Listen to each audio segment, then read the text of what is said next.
네, 여러분 안녕하세요. 저는 오늘 대담의 진행을 맡은 SF 작가 배명훈입니다.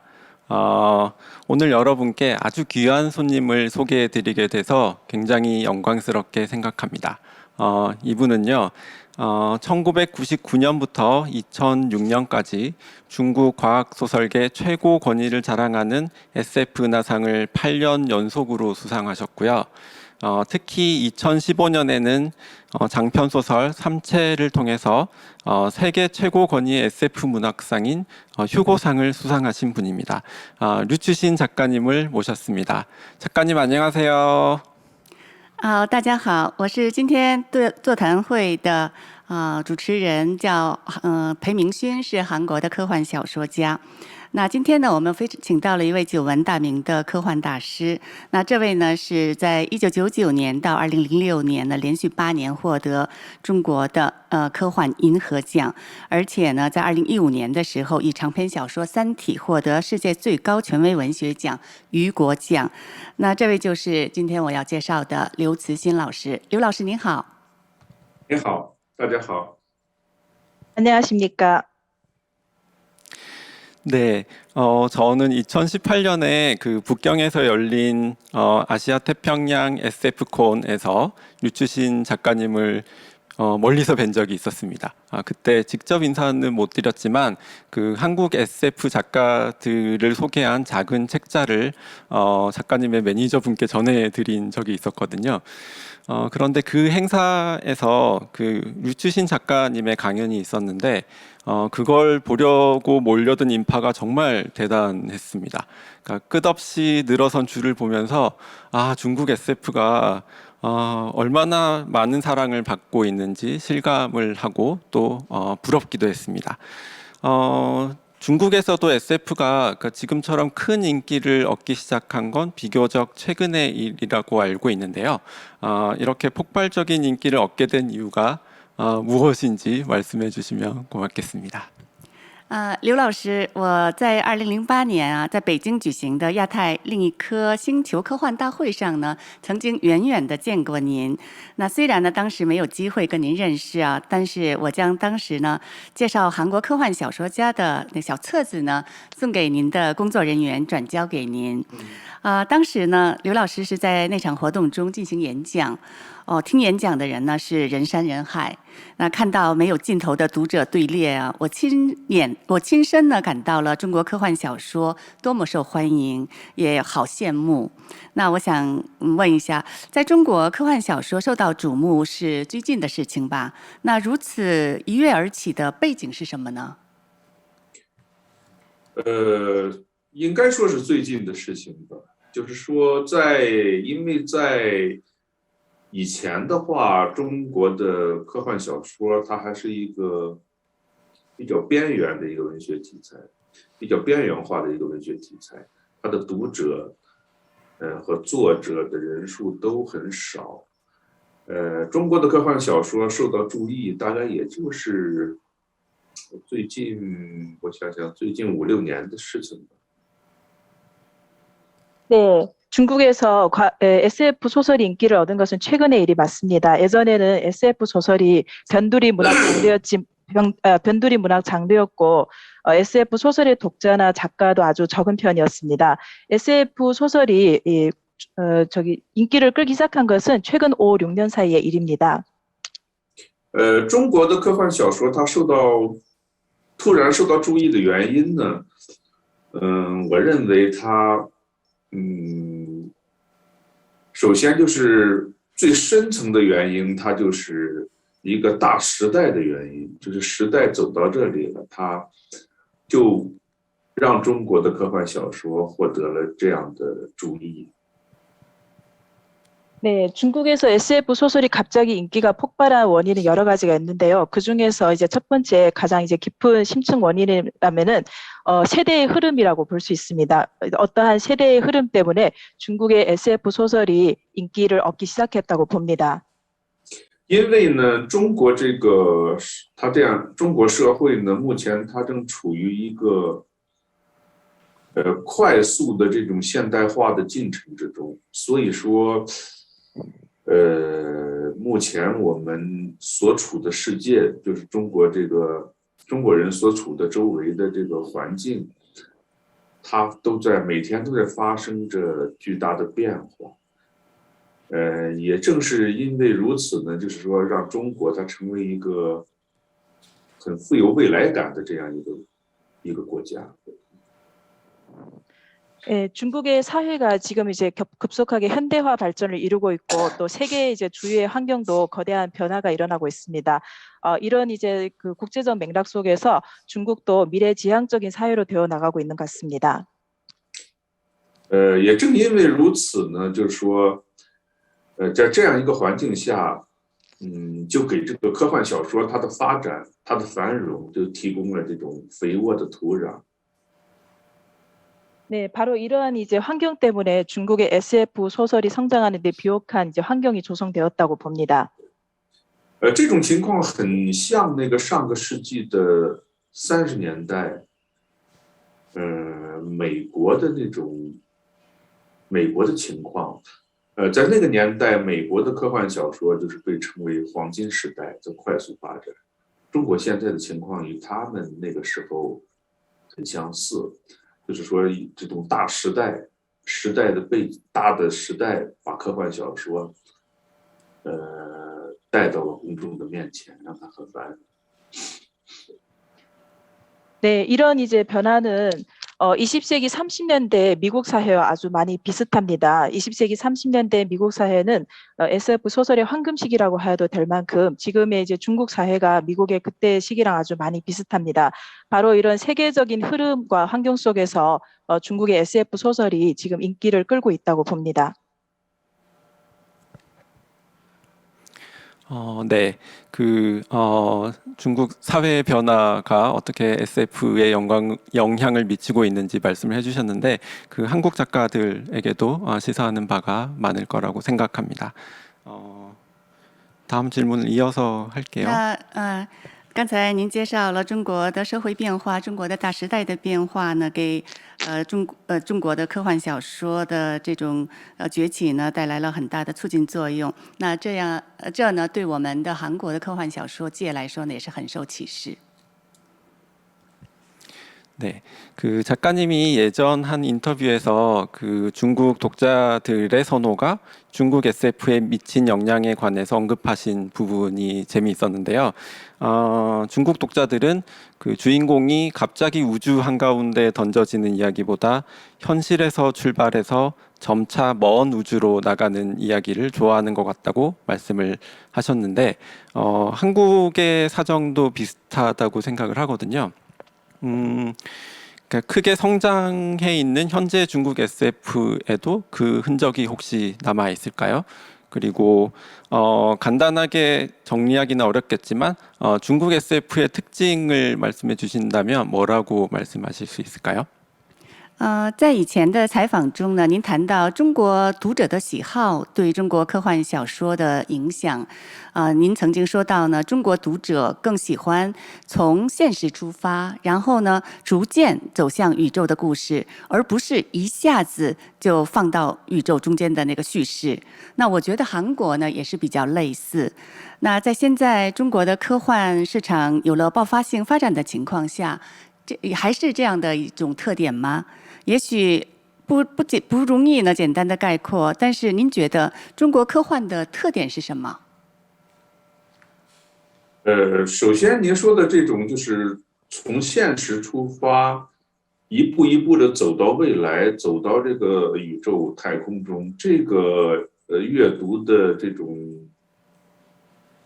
欣赏的取向、欣赏的特点，在目前也是这样。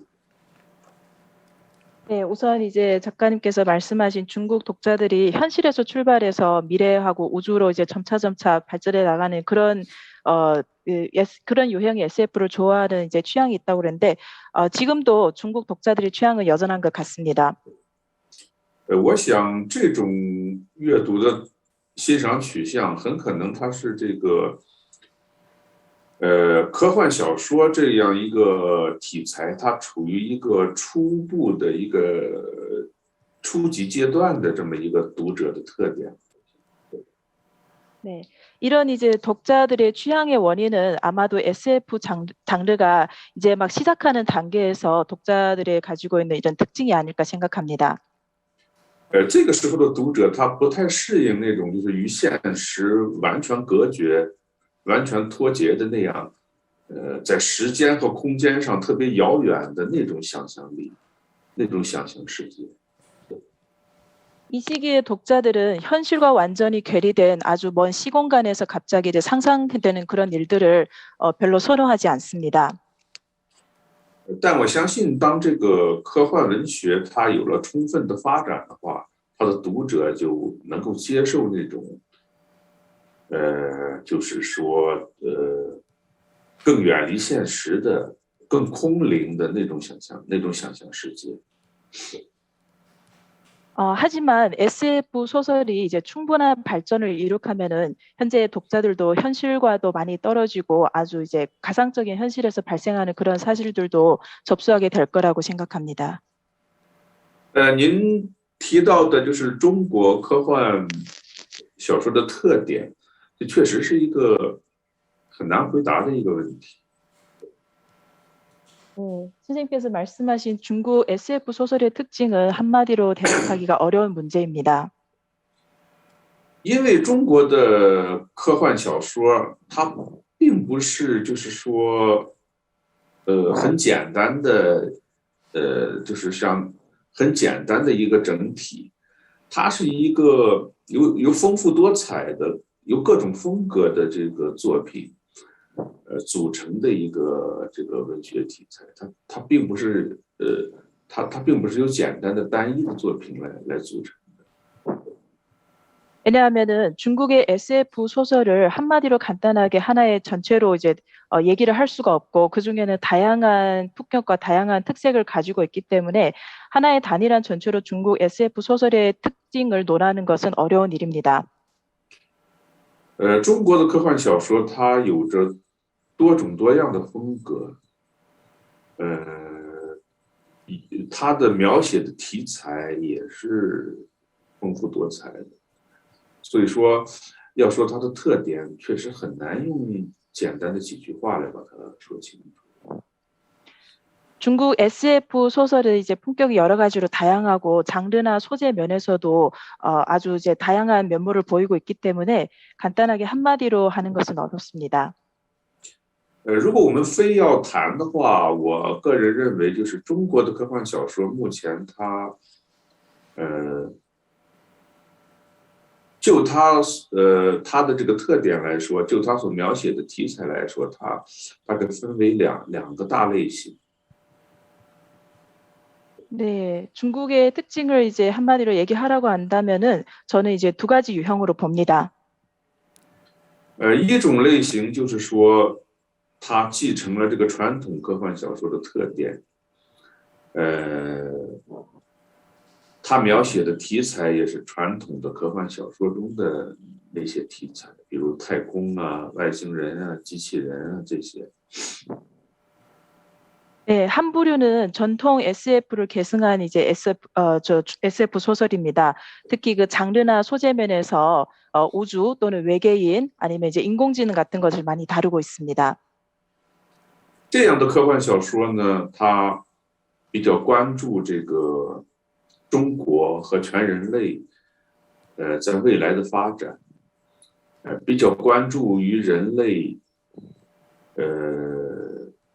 在太空中的这种开拓、这种探索，以及由此带来的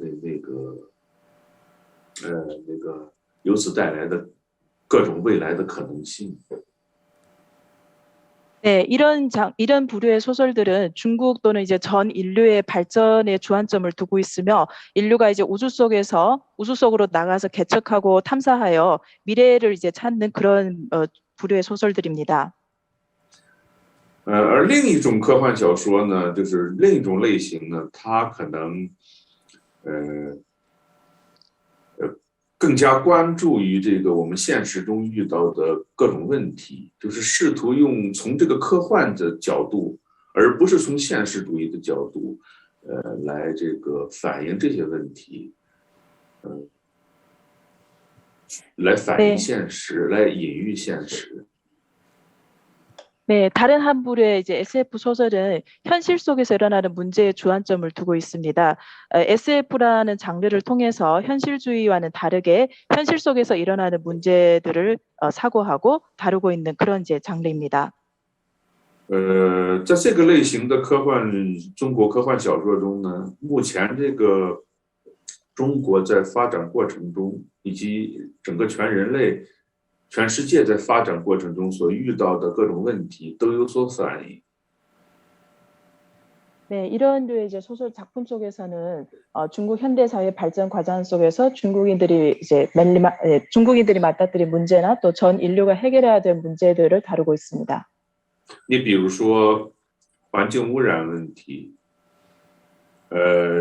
技术对人的改变、对人的异化这种问题，信息社会在信息社会中人的这个生存状态的这些问题等等的，都在这个中国的这种类型的科幻小说中有所反映。 예를 들면 환경 오염이라든가 기술 발전이 인간에 대한 영향 또는 이제 정보화 사회에서 인간의 생존 상태 같은 문제 같은 것들은 이런 류의 작품들에서 볼 수 있습니다. 这种类型的科幻小说目前在中国它有一个名词被称为科幻现实主义。 네, 이런 류의 작품을 현재 중국에서는 SF 현실주의라고 이제 칭하고 있습니다. 但总的说起来呢，我个人认为就是说，中国的科幻文学与这个西方的和世界其他地区的科幻文学，他们其实虽然有着不同的文化背景，但其实他们的共同之处远大于他们的差异。 네, 제가 생각하기에는 중국의 SF가 서양 국가의 SF나 또 다른 지역의 SF보다는 문화적 배경 면에서는 차이가 있지만 이런 차이보다는 서로 이제 통하는 공통점이 훨씬 더 많습니다. 就是说，世界科幻小说中所描写的各种题材，以及它的各种这个创作写作的特点，在中国的这个科幻小说中，它都有反映。 세계 각국의 이제 SF 소설의 소재나 내용 또는 창작 특징 같은 것들이 중국 SF 소설에서도 나타나고 있습니다. 네, 정말 답하기 어려운 질문을 드렸는데 잘 정리해 주셔서 굉장히 감사합니다. 그 한국 독자분들이 중국 SF를 개략적으로 이해하는 데 정말 큰 도움이 될 것 같습니다. 很难回答的问题，但您回答得非常好。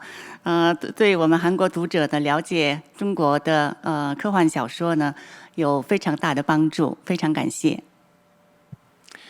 네, 그 작가님의 3채도 분량이 상당한 대작이거든요. 그런데 이것도 중국 독자들의 취향과 관련이 있을지 하는 궁금증이 들었고요. 그리고 또 중국 작가들의 SF 작품들을 읽다 보면 스케일이 아주 거대했다가 또 어떤 경우에는 또 대단히 현실에 가까운 작은 이야기를 하고 있는 걸 볼 수 있습니다. 그래서 이게 작가들이 의식적으로 하는 작업일지 아니면 무의식적으로 발현되는 어떤 문화적 요소일지 그런 게 궁금하다는 생각이 들 때가 많습니다. 刘老师的《三体》这个小说的话，篇幅呢非常的长。那我就不知道这是不是跟中国读者的喜好或者是取向有关联呢？还有读那个中国作家的科幻作品的时候呢，感觉到有时候非常的恢宏，但是有时候又觉得讲述的那故事的话呢，非常接近现实的一些小故事。 那我就不知道这是作家的有意识的一种选择呢，还是一种无意识的显现出来的文化要素呢？首先就是说，《三体》这部3部曲的这个科幻小说，它确实在它的创作的时候，它是面向这个中国的读者的，可以说它100%是面向中国读者的。因为当时他创作的时候并没有考虑到，就是这部小说要走出中国，输出到世界各国，当时没有这个考虑，也没有这个奢望吧，就是说啊，所以他确实是完全面对这个中国读者的。 네, 우선 이제 삼체 이 3부작을 창작할 당시 제 목적은 제가 이제 목표로 한 독자들은 대상 독자들은 오직 이제 중국에 있는 독자들을 위한 소설이었습니다. 그때 당시 창작 시기만 해도 제가 이제 제가 쓴 소설이 중국을 넘어서 세계로 나간다는 것을 생각하는 것은 저에게는 사치였습니다. 至于您说的这个科幻中的宏大的场景和它的那个比较这个细微的这个就是比较充满细节的很小的这个故事场景同时并存，我想这确实是科幻小说的一个重要的一个特点。 네, 그리고 작가님께서 말씀하신 중국 SF 소설 중에 스케일이 큰 소설과 또 현실에 접근한 아주 현실적인 문제를 다루고 있는 소설들이 병립한다고 하셨는데 이것은 SF 소설의 특징이라고 말씀드릴 수 있습니다. 因为科幻小说由于它自身的这个描写的这个题材吧，它可以描写比传统的现实主义文学要大得多的这个时间和空间，这就不可避免的让它要描写很多很宏大的在时间和空间上尺度都十分大的这个场景。 네, 왜냐하면은 SF 소설 이제 특징상 SF 소설이 다루고 있는 소재의 내용이 전통적인 현실주의 소설과는 달리 아주 큰 시간과 공간 속에서 일어나는 일들을 다루고 있기 때문에 SF 소설이 거대한 이제 스케일을 가지고 있는 것은 당연한 일입니다. 但与此同时呢，这种宏大的世界、宏大的场景，你必须通过那个大量的细微的这种细节、细微生动的细节去表现出来。如果没有这些细节，只有那些宏大的场景的话，那这个作品、这个小说它只是一个空架子而已，是没有多少可读性的。 네, 하지만 이렇게 스케일이 큰 작품도 여러 가지 생동하고 현실적이고 작은 내용들로 구성이 되어야지 만약에 큰 이제 그 외벽밖에 없다면은 저희가 생각하기에는 SF 소설은 그냥 크나큰 껍데기에 속한 일뿐이라고 생각합니다. 所以说，科幻小说它带给作家最大的挑战，带给各国的作家都是一样的一个最大的挑战，就是我们如何能够用那个生动的、细微的细节，大量的细微的细节，来构建一个很宏大的这个。 世界在时间和空间上很宏大的世界，这确实是一个对科幻小说作者的一个巨大的挑战。 네, 그렇기 때문에 SF 소설이 세계 여러 나라 SF 작가들한테 내민 도전장 하나가 바로 이렇게 큰 스케일을 어떻게 생동하고 세부적인 내용들로 촘촘하게 엮어 나가냐가 우리 작가들한테 던진 아주 큰 도전이라고 생각합니다. 另外我再说一点也很重要的一点，就是说，这只是我个人的看法，就是说，科幻小说中其实从这个本质上来说，它并不存在那个很小的故事，也不存在很小的细节。 네, 다음은 저의 개인적인 생각인데 SF 소설의 본질을 봤을 때 아주 작은 스토리나 작은 이야기는 없다고 봅니다. 为什么这么说呢？就是说，首先我们表面上看，可能有些科幻小说中它描写的故事很小，里面可能只有2个人物，甚至可能只有1个人物，它的描写的空间也很小。 可能就在一个狭窄的宇宙飞船里面，不比一辆汽车大多少的一个宇宙飞船里面，描写的时间可能跨度也很小，可能只有那么1个小时，甚至只有几分钟，可能会有这样的科幻小说。我们会把它认为它是一个很小的故事。 네, 그 이유는 아마도 SF 소설 중에 작은 스토리가 있을 수도 있습니다. 예를 들면은 소설 속 주인공이 2명이나 또는 1명이라든지 또는 소설 속에서 묘사하고 있는 공간이 아주 협소한 우주선이라는 그 작은 공간일 수도 있고 또 소설 속에서 다루는 시간대가 몇 시간이라는 아주 작은 짧은 시간대일 수도 있습니다. 이런 소설을 저희들은 작은 스토리라고 합니다. 但如果这篇小说是一篇真正的科幻小说的话，那么他所描写这1个或2个人，他们所面对的这个，他们和宇宙的关系，他们之间的关系，其实肯定会映射到全人类的一个生存状态，也映射到全人类和宇宙的这样一个关系。 네, 하지만 진정한 SF 소설이라면 지극히 적은 2명이나 1명의 주인공이 일지라도 이들과 우주와의 관계가 전 인류와 우주와의 관계를 나타내고 있고 또 전 인류의 생존 상태를 반영하고 있습니다. 所以说这样一个小说，它所描写的绝不仅仅是这2个人或这1个人的个人的情感。 它描写的是一个整个人类生存状态的整个人类生活的一个索引。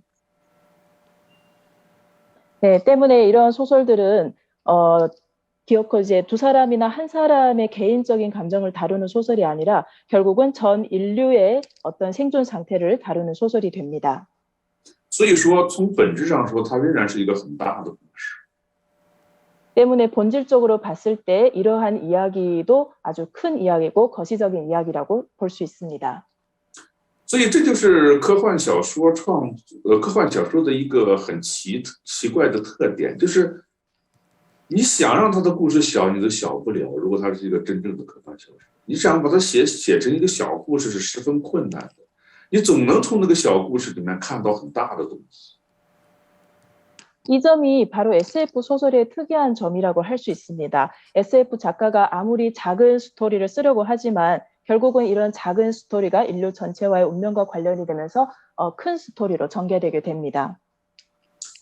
这里我就是稍微举一个例子哈，一个例子就是，我想您也知道，就是说就是在短篇科幻小说中，有一篇这个美国的科幻小说，它很有名。 他在这个科幻的历史上很有名，他被认为最充分地反映了科幻小说的特点的一个短篇小说。 네, 하나를 이제 예를 들자면 작가님도 아시다시피 미국의 아주 유명한 단편 SF 소설이 있습니다. 이 소설은 SF 역사에서도 아주 중요한 소설입니다. 这篇小说名字就叫《冷酷的方程式》。 它表面上看确实是很小的一个故事。 네, 이 소설의 제목은 냉혹한 방정식이라고 하는 소설인데요.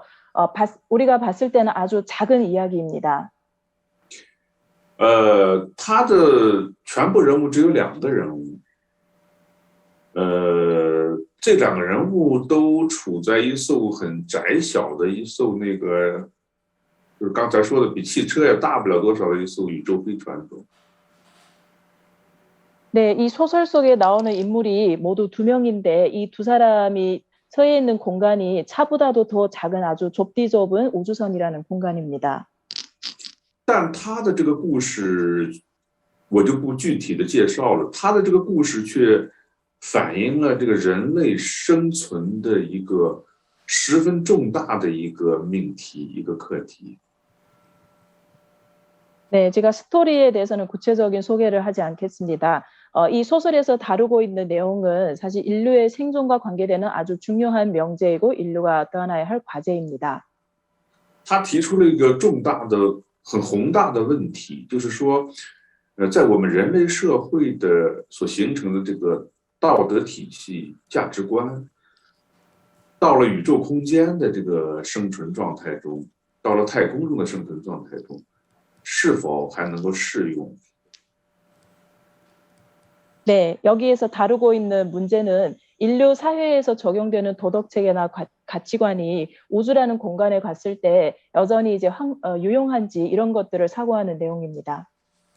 所以从本质上说，这也是一个十分宏大的一个故事。我建议大家可以去找来这本小说去看一看，它不长，只有不到1万字。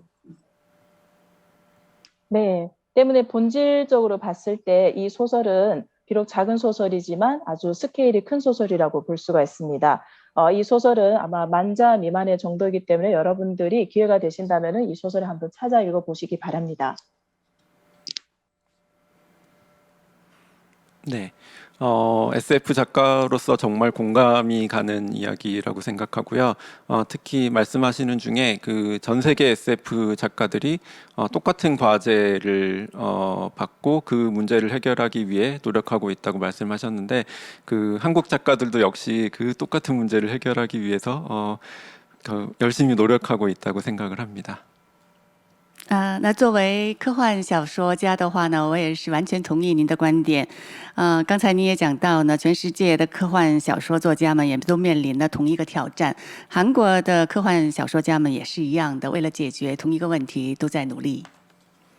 네, 한국에서도 최근 몇 년간 SF 붐이 일기 시작해서 문학계에서는, 그러니까 SF계뿐만이 아니라 한국 문학계 전체에서 젊은 SF 작가들이 가장 인기가 있는 작가들로 떠오르고 있거든요. 그래서 이런 추세를 볼 때 다가올 10년 동안 한국 SF도 중국 SF처럼 놀라운 변화를 보여주지 않을까, 그렇게 전망을 하고 있습니다. 그 중국 SF의 성장을 바로 뒤쫓아갈 수 있으면 좋겠다는 생각도 들고요. 그 중국 SF 작가들 중에서 하오징팡이나 캔류 같은 작가들은 그분들의 작품은 한국에 꽤 소개가 되고 있는데, 작가님이 생각하시기에 그 한국어로 번역이 되어 있지 않은지 여부를 떠나서 그 한국 독자들에게 이 작가의 이 작품은 꼭 소개됐으면 좋겠다 하는 작품이 있으시면 좀 소개를 해주셨으면 좋겠습니다. 最近几年呢，在韩国也兴起了一股科幻热潮，在文学界呢，年轻的科幻作家也是纷纷闪亮登场，极受瞩目。所以呢，我们也期待着在未来10年，在韩国也有像中国科幻那样的惊人的发展，也希望呢，能够在韩国再现中国科幻的辉煌。 那在我们在中国科幻作家当中呢，像郝景芳啊，还有刘宇昆等作家的作品呢，有很多部在韩国翻译出版。那我就想问一下，不管是在韩国已经翻译出版，或者是没有翻译出版，都加在一起啊，您有没有一定要向韩国读者要特别推荐的作家或者作品呢？ 首先，我对韩国的科幻小说，我不是太了解，因为到目前为止，翻译成中文出版的这个韩国科幻小说数量可能是很少的，难以让人们让中国读者全面了解这个韩国科幻的这种整体状况。 네, 우선 제가 이제 한국 SF 작품에 대해서는 이제 잘 모르는 편입니다. 그 원인은 한국의 SF 소설이 중국어로 번역되어서 중국에 출간되는 소설들이 거의 없거나 아주 적기 때문에 중국의 독자들도 한국의 SF 작품을 접할 기회가 거의 없습니다. 但是我对韩国的科幻电影其实我是十分了解的，我可以毫不夸张地说，我看过所有的韩国的科幻电影，从比较早的。 90年代的，一直到最新的，我基本上都看过。 네, 하지만 저는 이제 한국의 SF 영화에 대해서는 정말 많이 알고 있습니다. 제가 이제 거의 모든 한국의 SF 영화를 다 봤다고 해도 과언이 아닙니다. 90년대부터 시작해서 최근에 이르는 여러 가지 SF 영화들을 많이 섭렵을 했습니다. 可以说。 因为韩国的科幻文学、科幻小说我不了解，但是韩国的科幻电影现在已经超过中国了。 네, 한국의 SF 소설에 대해서는 잘 모르지만 한국의 SF 영화는 이미 중국을 훨씬 넘어섰다고 생각합니다. 韩国的科幻电影，无论从它的数量，特别是从它的质量，我认为都超过了中国的这个科幻电影。 한국의 SF 영화는 그 SF 작품의 수나 또 작품의 품질 여러 면에서 이미 중국의 SF 영화를 훨씬 앞서 나가고 있다고 생각합니다. 比如像比较最近的这些韩国电影吧，比如像《雪国列车》呀，还有最近的《胜利号》啊这些电影，我认为都是很出色的这个科幻电影，放在世界各地也都很出色。 최근에 이제 SF 상영된 설국열차 또는 이제 가장 최근에 상영된 승리호 같은 한국의 SF 영화들은 아주 훌륭한 작품들이고 세계 어느 나라에 갖다 놔도 전혀 손색이 없을 아주 훌륭한 작품들입니다. 所以我相信，就是说，未来韩国的这个科幻小说也一定会有这个大的发展和突破。我也渴望能够读到更多的我的科幻作品。 네, 따라서 저는 앞으로 한국의 SF 소설도 아마 이제 영화처럼 아주 많은 발전을 이룩할 것이고, 저도 앞으로 좀 더 많은 한국의 SF 소설들을 읽을 수 있는 그런 기회가 왔으면 하는 바람입니다. 至于像韩国作者推荐的中国作家，因为这个中国作家他目前的这个科幻作家他还是有一定数量的，风格也各不相同，我就是说目前能够就是说推荐其中的3个人吧。 네, 현재 중국의 젊은 이제 SF 작가들도 아주 많이 있습니다. 또 매 작가들마다 그들마다 서로 다른 품격과 다른 이제 특징이 있습니다. 제가 이제 소개하고 싶은 분은 3분입니다. 其中一个人是王靖康。 네, 그중 한 분은 왕진캉이십니다. 他的作品在中国拥有大量的读者，也很受欢迎。 네, 이 왕진캉 선생님의 작품은 중국에 이제 많은 독자들이 있으며 또 중국 독자들 사이에서도 아주 인기가 많습니다. 他的作品有着浓厚的这个中国特色，也有着很浓厚的这个中国文化的这种背景。 네, 이분의 작품은 아주 진한 중국적인 특징이 있고 또 그분 작품에는 중국적인 문화 배경이 깔려 있습니다. 他的作品就是读起来呢，就是给人一种很厚重的这种感觉。 네, 이분의 对， 이분의 작품은 아주 무게감이 있는 작품입니다. 其中也对，就是说，人类所面临的许多重大的问题，对人类和宇宙的关系，以及人类社会自身的发展生存，都进行了这种很深刻的思考。 네, 이분의 작품에서도 인류가 해결해야 될 과제를 다루고 있고 또 인류와 우주와의 관계, 더 나아가 인류 사회의 발전과 인류의 생존에 대해서 깊이 있는 사고를 하고 있습니다. 第二个作家呢，中国作家有向大家介绍一个比较要介绍的叫陈秋帆。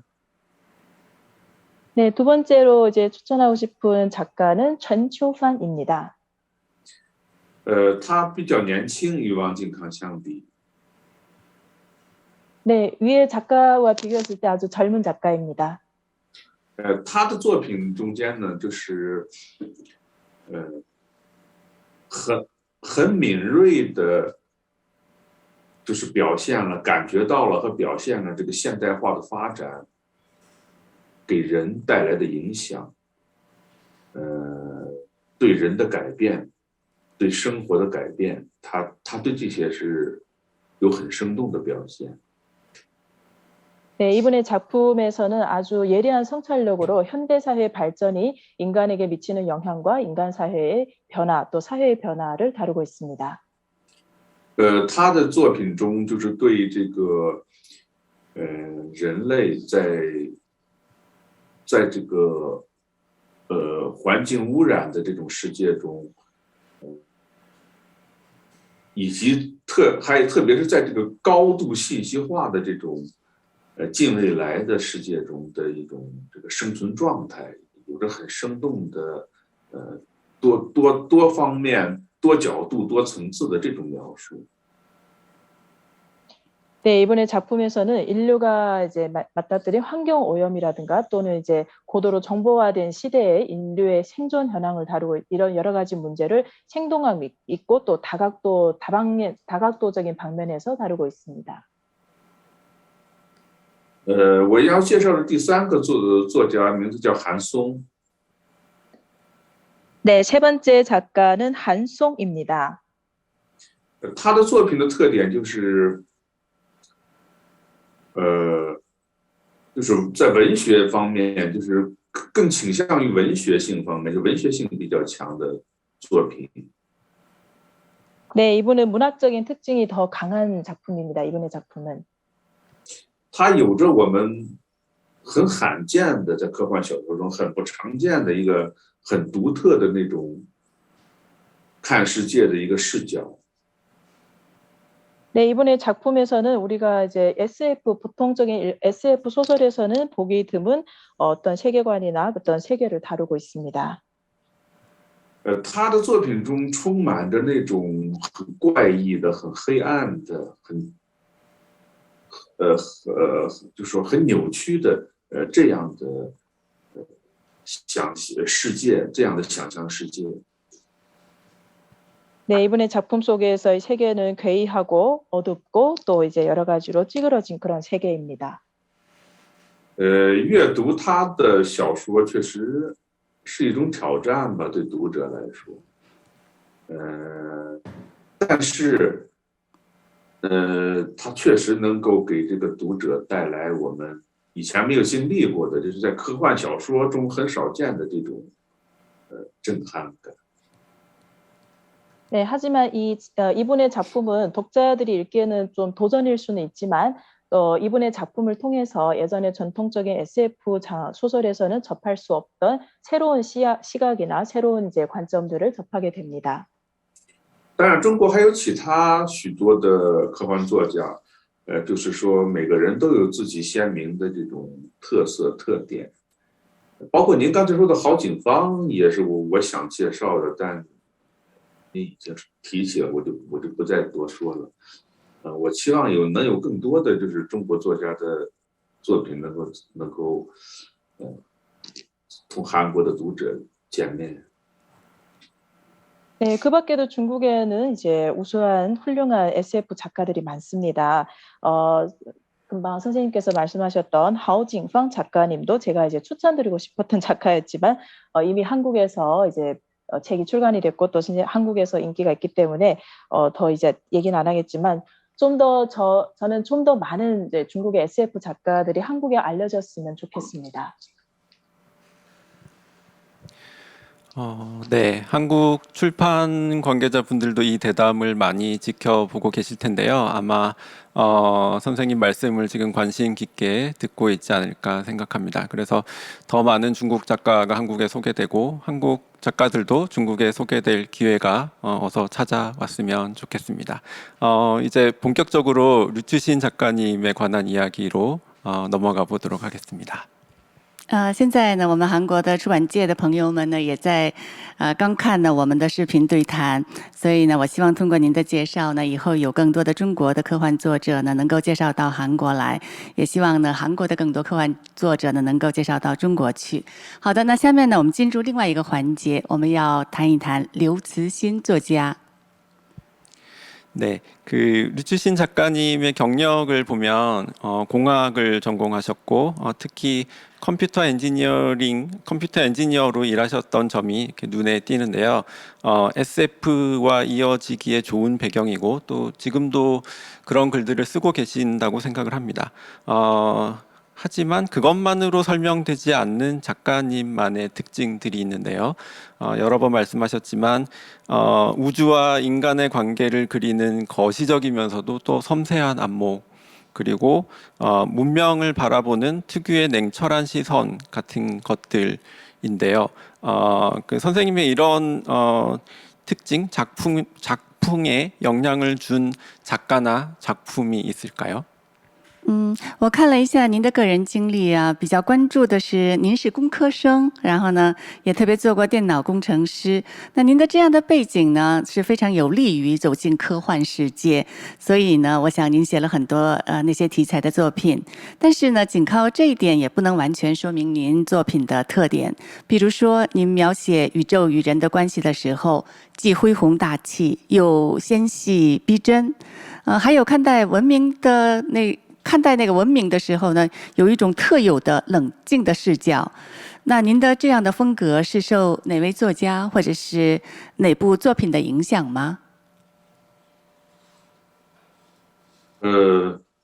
对我的创作影响比较深的作家，在科幻小说里面可能有2位，一位就是这个英国的作家叫阿瑟·克拉克。另一位也是英国的作家叫乔治·奥威尔，就他们从不同的方面都对我的创作有了很深刻的影响。 네, 저의 SF 창작에 있어서 깊은 영향을 미쳤던 작가분을 말씀하시라고 하면은 2분을 꼽을 수 있는데 한 분은 영국의 작가, SF 작가 아서 클락이고 다른 한 분은 영국의 작가乔治 오웰이라는 작가분이십니다.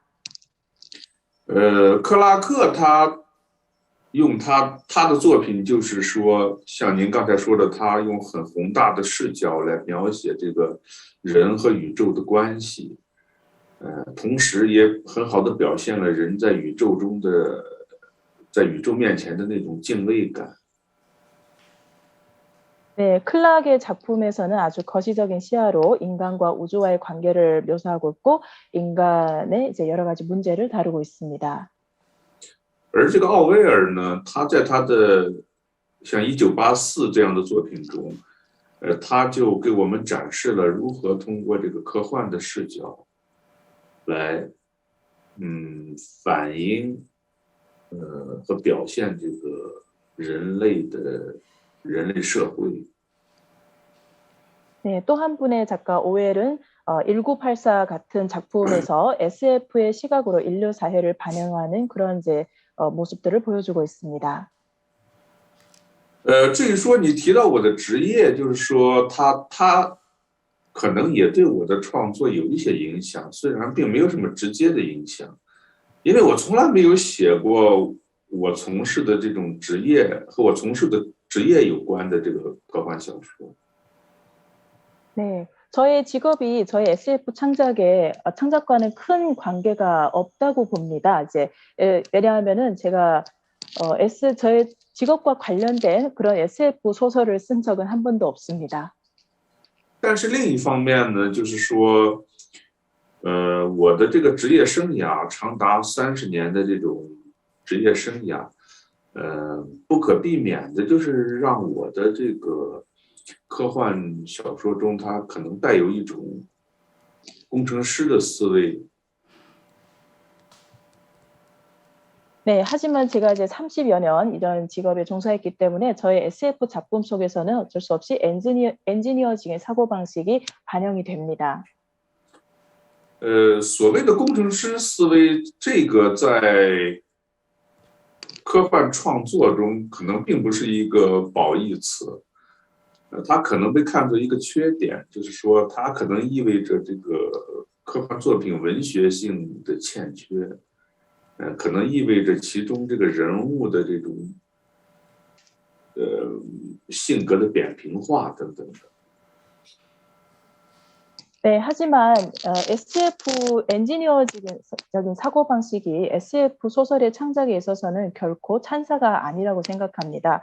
어찌 보면 결점이라고도 할 수 있습니다. 왜냐하면은 엔지니어적인 사고방식 때문에 문학성이 부족하다거나 또는 인물의 성격이 단일하다는 그런 이제 결과를 초래할 수 있기 때문입니다. 但另一方面呢，这个工程师思维的创作，它和这个传统的这种文学创作，它有一个很重要的一个区别。 네, 하지만 이제 엔지니어식 사고방식이 전통 문학적인 창작 방식과는 아주 다른 점이 있습니다. 就是说，传统的文学创作，它更多的是在提出问题，在提出问题之后呢，又对提出的问题，他就在提出问题之后呢，他又着力的去表现他面对着这一堆问题的迷茫感，面对着这一堆问题的痛苦，这堆问题对他的折磨，这个就是传统的文学，也包括科幻小说吧，他的这种创作状态。 这种状态。 전통적인 문학 창작은 우선 이제 어떠한 문제를 제기를 하고 또 이런 문제를 해결하는 과정에서 작가가 겪는 또는 인물이 겪는 고통, 좌절 또는 고난 같은 것을 다루고 있습니다. 이것은 SF 작품에서도 다루고 있고요. 但是工程师思维它有一个就是说，它有一个很明显的特点，就是说。 他不但是要提出问题，他还努力的去解决问题。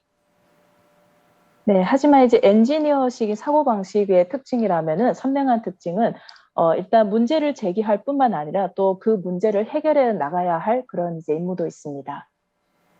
当然，并不是说他真的能够在科幻小说中去解决什么未来人类面临的难题，但是至少他科幻小说中的人物，他 不只是面对着问题去迷茫，他是要努力的去解决问题，去生存下去。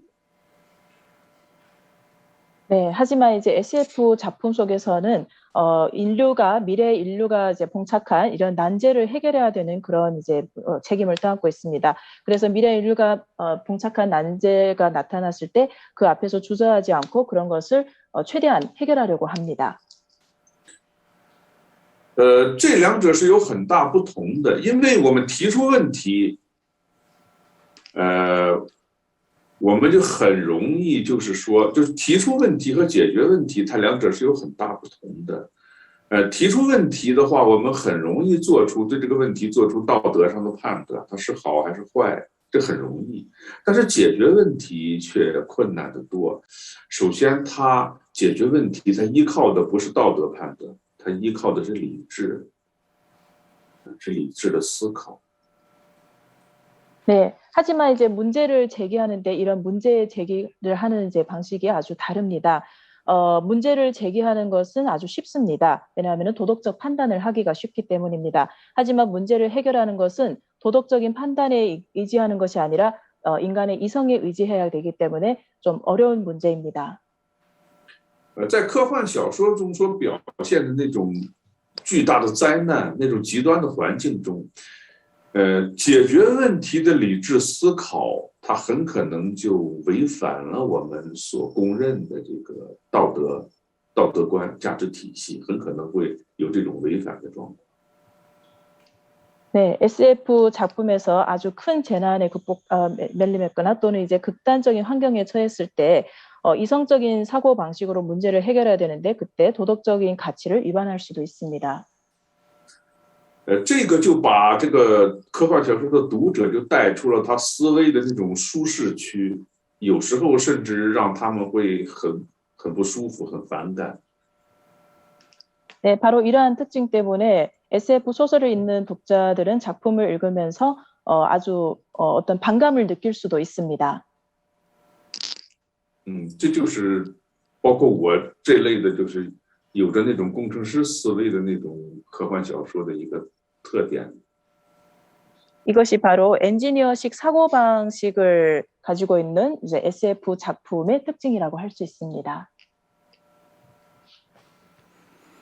네, 너무 중요한 말씀 많이 해주고 계셔가지고 이렇게 빠져들어서 듣다 보니까 지금 시간이 굉장히 빨리 지나가고 있어서 조금 서둘러서 진행을 해보겠습니다.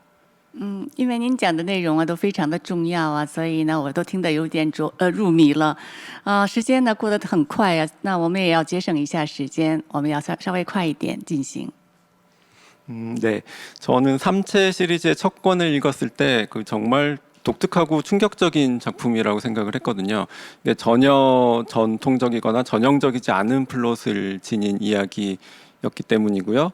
아마 다른 SF 작가들, 한국 SF 작가들도 비슷하게 읽었던 걸로 네, 기억을 합니다.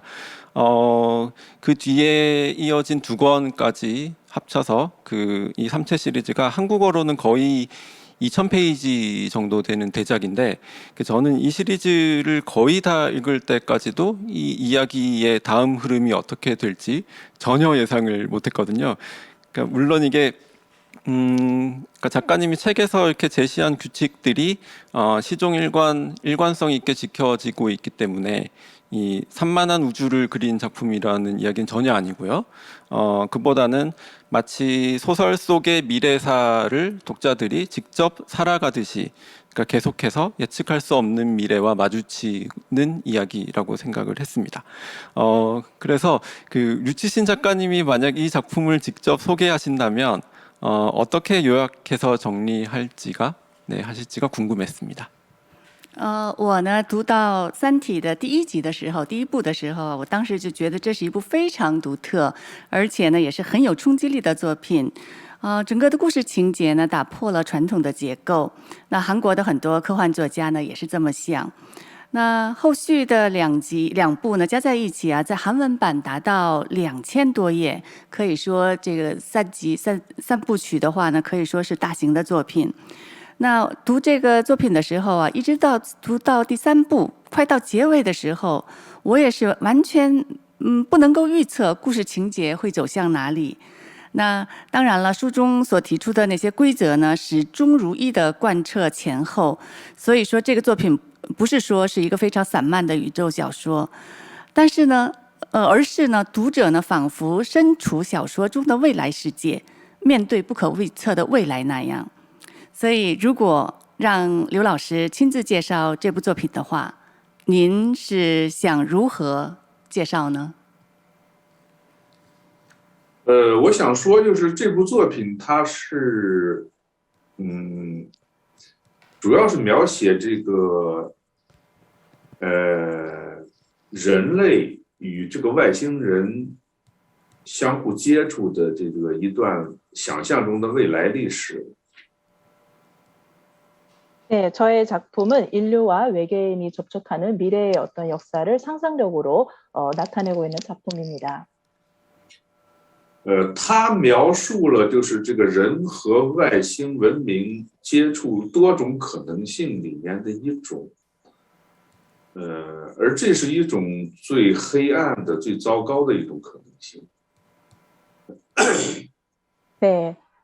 인류와 외계 문명의 여러 가지 접촉할 가능성 중에 하나를 다루고 있는데 작품에서 다루고 있는 문명은 가장 이제 어둡고 가장 좌절적인 현상입니다.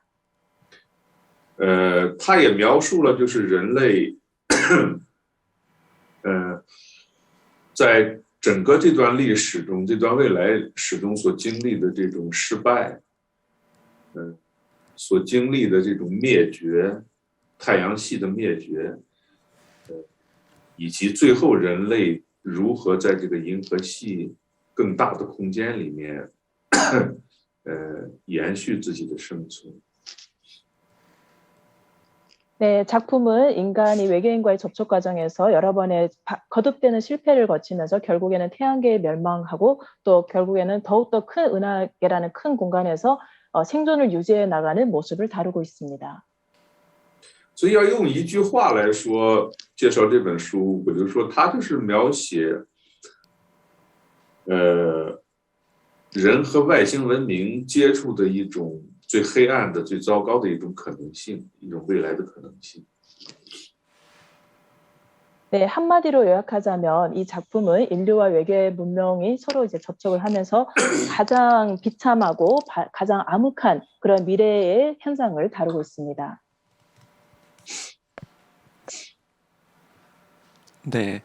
그 삼체 시리즈가 반가웠던 이유 중에 하나는 우리가 그 미국 SF를 통해서 주로 보던 소재들이죠. 그 외계 문명의 신호를 포착하고 그 외계 문명과 그 교신하는 과정, 통신하는 과정이 중국을 배경으로 펼쳐졌다는 점이었거든요.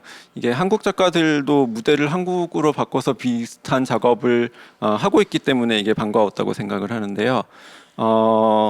그 이 삼체 이야기가 아까 작가님께서 소개하신 대로 이 우주의 대서사시로 도약하기 전에 일본에서는 구체적인 현실에서부터 출발을 하고 있는데 이런 설정을 선택하신 이유가 무엇일까요? 那读《三体》这个三部曲的时候呢，让我感到欣慰的一点是什么呢？就是在那个美国的科幻中经常见到的题材，就是外星文明的信号呢，这个捕捉以及通讯的过程呢，是以中国为背景展开的。韩国的科幻作家呢也是这样，只是呢舞台呢就变为韩国而已。那我就想问，在涉足宇宙的大趋势之前呢，从具体的现实出发的这样的设定，是出于什么样的理由或者背景呢？这就像刚才谈到过的，也是一种这个我们中国包括韩国读者的一种阅读习惯吧，一种阅读科幻小说的一种习惯吧，一种欣赏取向。 네, 앞서 언급했듯이 이러한 특징은 아마도 중국의 독자들의 취향과 관련이 있습니다. 就是从现实出发，从中国的现实出发，就是让中国的读者，对这本书后面要展开的那个离现实比较远的这个想象世界，有一种依托感吧。 네, 중국의 현실에서 출발하면은 아마 뒤에 나오는 현실과 괴리가 있는 이제 내용들도 중국의 독자들이 좀 더 쉽게 받아들일 수 있지 않을까 생각합니다. 如果说这个科幻小说中的想象力和他的想象世界是一个风筝的话，那么我是努力的使风筝的这根线，就是不管这个风筝飞到多高，但它总有一根线能连着大地，这是我在努力去做的一点。 작가의 상상력과 작가가 상상한 세계를 연으로 비교하자면은 저는 그 선이 되어서 연과 대지를 연결하는 선의 역할을 하고 있습니다.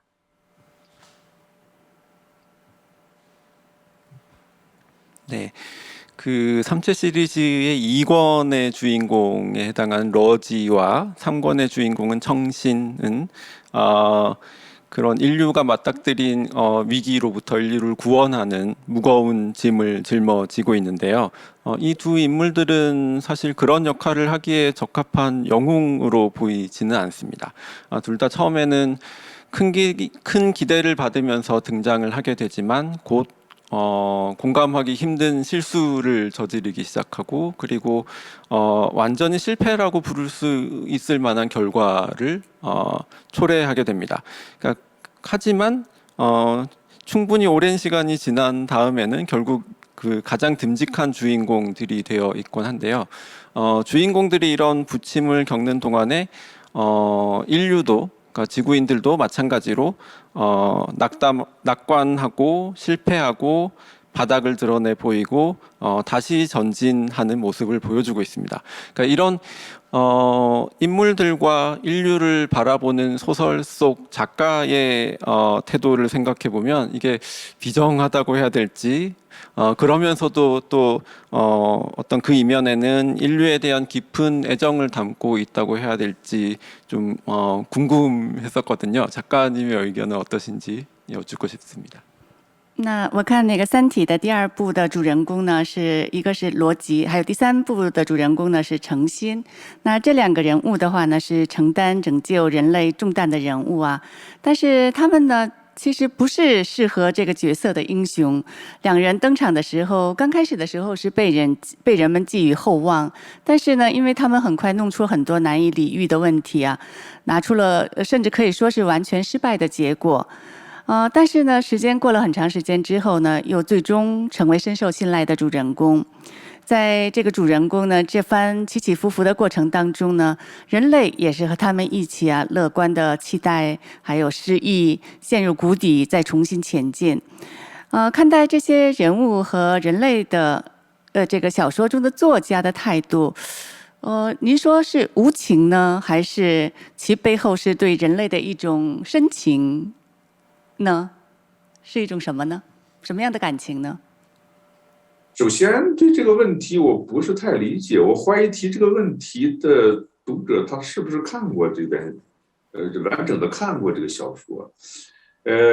罗辑和陈鑫是两个差异巨大的、很不相同的人。 네, 먼저 저는 이 문제가 이해가 잘 안 됩니다. 이 문제를 제기한 아마 독자분께서 소설을 봤는지 제가 좀 의심이 되는 장면입니다. 일단은 러지와 청심은 아주 다른 두 유형의 인물입니다. 首先，罗辑不是像这个问题中所说的那样，他是一个失败的，并不适合这个拯救人类的角色的这么一个人物，他不是这样一个人物。 일단 러지는 실패한 것이 아니고 인류를 구원하는 데서 실패한 그런 인물은 아닙니다. 罗辑执行自己的使命，就拯救人类的使命，他是很成功的。 러지가 인류를 구원하는 사명을 다함에 있어서는 저는 성공적이라고 봅니다. 在他最后完成使命退出的时候，用书里面的一句话来说，就是他所取得的胜利，在人类的整个文明史上无人能及。 네, 러지가 자신의 사명을 다했을 때 이제 책 속에서 자신이 이룬 사명은 다른 인류가 이룰 수 없는 업적이라고 말을 했습니다. 而程心则是另外的一个类型的人。 하지만 청씨는 다른 유형의 인물입니다. 他是一个完全的失败者。 청씨는 완전한 실패자라고 할 수 있습니다. 他就是本来他是拥有，用书中来说，拥有仅次于上帝的一个机会来拯救人类的。 네, 청씨는 책 속에서 묘사했듯이 신의 버금가는 이제 인류를 구원할 수 있는 능력을 가지고 있던 인물이었습니다. 但他却用自己的行为吧，带来了整个太阳系的这种毁灭。 하지만 청씨는 그의 행위로 인해서 태양계의 멸망이라는 결과를 초래하게 됩니다.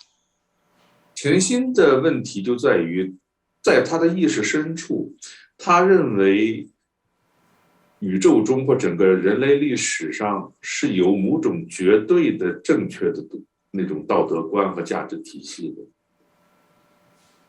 청신의 문제는 그의 의식 깊은 곳에 우주 속에 절대적인 도덕관과 가치관이 있다고 믿었기 때문입니다. 他没有意识到，就是人类的这些价值观和道德体系，它是随着历史的演进，随着人类所处的环境和生存状态的变化，它也在变化。 그가 이제 몰랐던 것은 인류의 고유한 도덕관이나 이런 가치관이 역사적인 발전과 또는 이제 환경의 변화와 함께 변해야 한다는 것을 몰랐던 것입니다. 这也是他带来灾难的最深的一个根源。 네, 이 점 또한 그가 이제 큰 재난을 초래했던 제일 근본적인 원인입니다. 所以这两个人物他是很不一样的。 따라서 이 두 인물은 아주 다른 인물입니다. 对于最后一个问题呢，就是我身为人类的一员，我当然对人类的命运是抱有强烈的这个同情心、强烈的希望的。 네, 마지막 문제에 대해서 저도 이제 인류의 일원으로서 인류의 문명에 대해서는 저도 동정심을 갖고 있고 또 기대하는 바가 있습니다. 但是我同时也明白，在人类未来我们要生存下去。在许多关键的这个节点上，可能我们要依靠的是我们理性的思考，而不是依靠那种，就像陈星这样的对那种早已经不适合的那种，价值观、道德体系的那种坚持。 네, 하지만 저는 미래 인류의 생존을 위해서 아주 관건적인 부분에서 중요한 것은 이성적인 사고이지 절대 청신과 같은 도덕적인 기준이나 어떤 가치관에 의지해서는 안 된다고 생각합니다.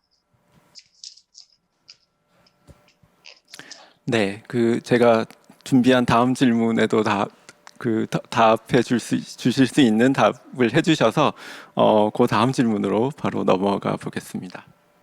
你已经回答了我后一个问题啊，所以呢，我就再往后来提问。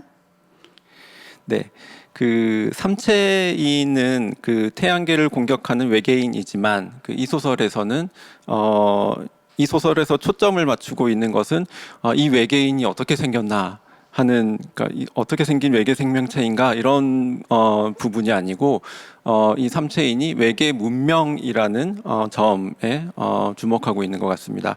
그것도 대단히 구체적인 문명인데요.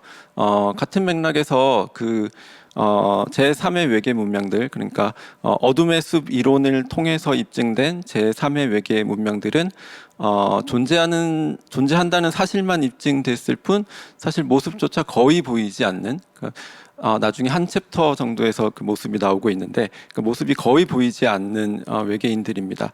그래도 이 소설에서는 굉장히 중요한 행위자로 역할을 하고 있습니다. 그 작품 안에서 그러니까 이렇게 설정된 외계 문명의 기능이나 의미 같은 게 있을까요? 그러니까 예를 들면 하나의 우주 문명으로서의 인류를 부각시키기 위해서 어떤 대립항의 역할을 하는 의미인지, 네, 그 점을 여쭙고 싶습니다. 那三体人呢是攻击太阳系的外星人了，但是小说的焦点呢不是那个外星人是一个什么样的外星生命体，而是呢聚焦的是外星文明，而且是非常具体的文明。所以呢，通过那个黑暗森林理论呢，只是证明了第三外星文明的存在，而几乎呢没有涉及任何的具体的一些面貌，只是有一个章节呢简单的涉及了一下。但是即便这样，仍旧呢作为一个重要的行为人发挥作用。那么在作品当中，这样的设定，这种设定外星文明的功能或者意义是什么呢？比如说，您是为了彰显作为一个宇宙文明的人类，而作为一个对立项来加以利用的吗？首先吧，就是对于这个外星文明，对于外星人、外星智慧文明社会，它的深入的具体的描写，其实是一件十分困难的事情。 네, 일단 외계 문명이나 외계인 또는 외계 사회에 대해서 구체적으로 묘사하는 것은 아주 어려운 일입니다. 有些时候这个外星文明，科幻小说中的外星文明，它就像那个断臂维纳斯的那两个手臂一样，你怎么写它都觉得人们都觉得不太对，只能让它就是说处于一种不确定的状态，可能才是最理想的状态。 네, 어떤 면에서 봤을 때 외계 문명은 팔이 끊어진 비너스의 끊어진 팔처럼 아주 불확실성으로 가득 찬 문명입니다. 따라서 불확실성이 그의 가장 진솔한 모습이라고 할 수 있습니다. 其实，真正的外星文明，我们现在在科学上没有任何证据证明它存在。目前它只存在于科幻小说之中。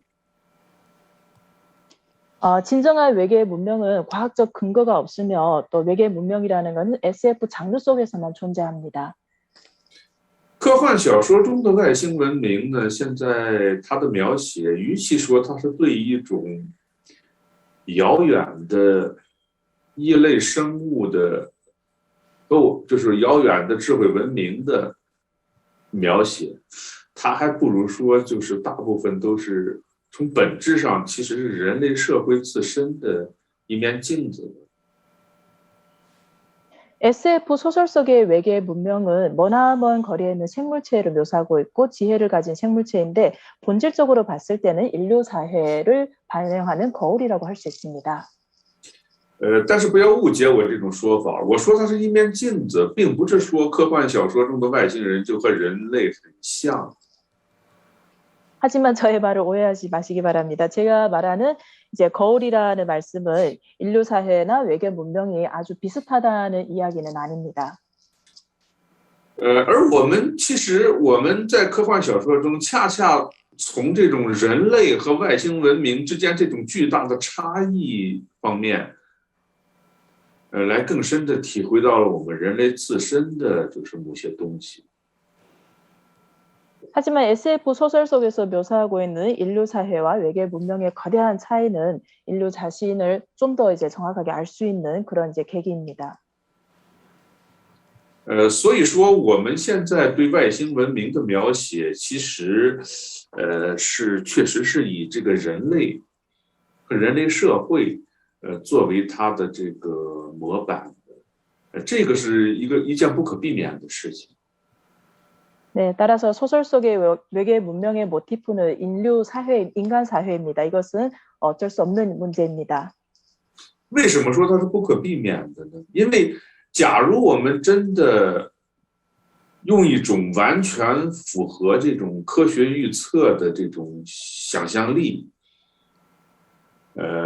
完全不考虑社会学方面的因素，就从科学的这个预测的这种想象力出发，去描写那种 真正可能的外星人的话，那么这个外星人他出现在科幻小说和科幻电影中，可能这个读者和观众完全无法理解的。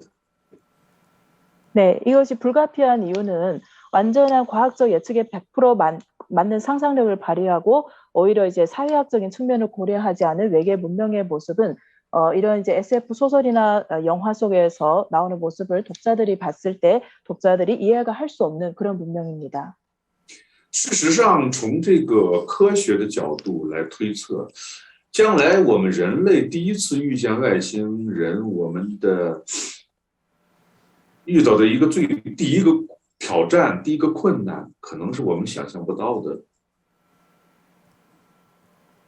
사실 과학적인 측면에서 미래의 인류가 처음으로 외계 문명을 접촉했다고 했을 때 그때 인류가 맞닥뜨린 도전이나 어려움은 현재로서는 상상할 수 없을 정도입니다. 就是说，我们遇到外星人，我们遇到的第一个问题就是我们如何判断他是有智慧。 네, 인류가 처음 외계 문명을 만났을 때 우리가 처음으로 해야 할 일들은 그들이 지능을 갖고 있냐 없느냐를 어떻게 판단하느냐입니다. 一个超级文明就远远超过我们的文明，在智慧上、在技术上远远超过我们的文明，在我们的眼中，可能他完全没有智慧。 지능이나 기술 분야에서 인류를 많이 앞선 슈퍼 문명이라 하더라도 우리는 그들을 봤을 때 문명이 없다고 판단할 수도 있습니다. 就像我们人类在蚂蚁的眼中完全没有智慧一样。 그것은 우리 인류가 개미의 시선으로 봤을 때는 인류가 지능이 전혀 없는 것으로 보이는 것과 마찬가지입니다. 네.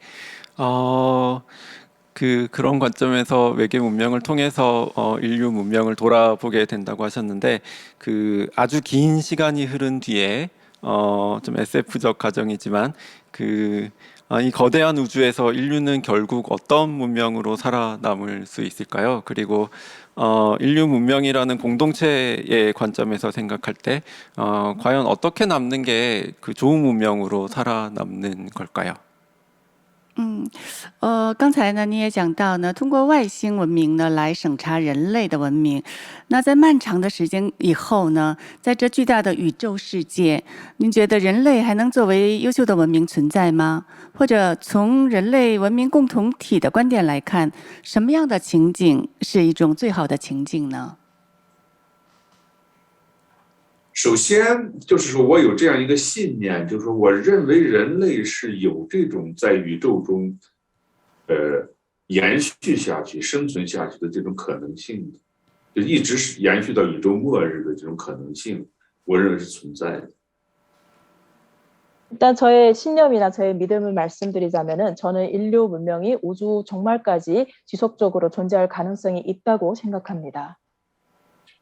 但这只是一种可能性，它是否会变成现实，它取决于我们人类自身在未来所做的努力、所做的选择。 하지만 이것은 가능성일 뿐이고 현실적으로 어떻게 될지는 그거는 인류가 앞으로 어떠한 노력을 하고 어떠한 선택을 하느냐에 달려 있습니다. 你问我，就说人类在我的心目中，人类未来最理想的状态是什么样子？我认为很简单，就是说，用乔治·威尔斯的一句话来说，就是人类有两种可能，要么遍布宇宙，要么完全灭亡。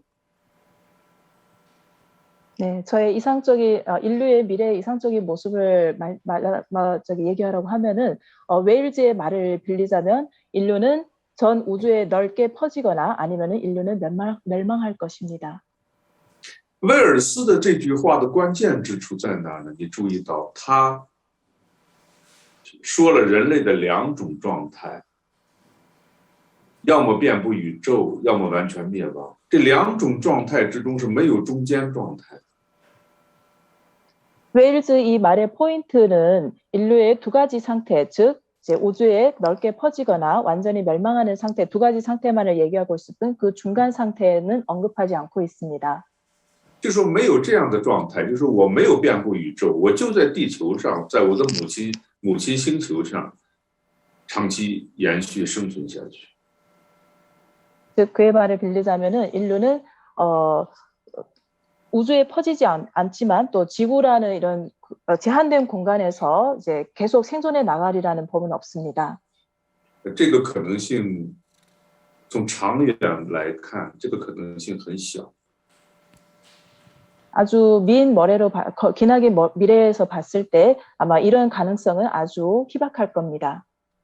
所以，我认为人类文明未来的最佳的状态就是我们遍布宇宙。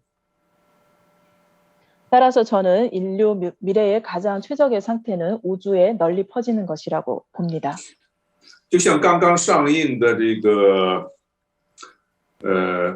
苹果拍的这个剧集，美国的剧集，叫《基地》，阿西莫夫的《基地》中所描写的那个世界一样，人类在银河系、在宇宙中有成千上万的，在它里面可能有上千万个世界。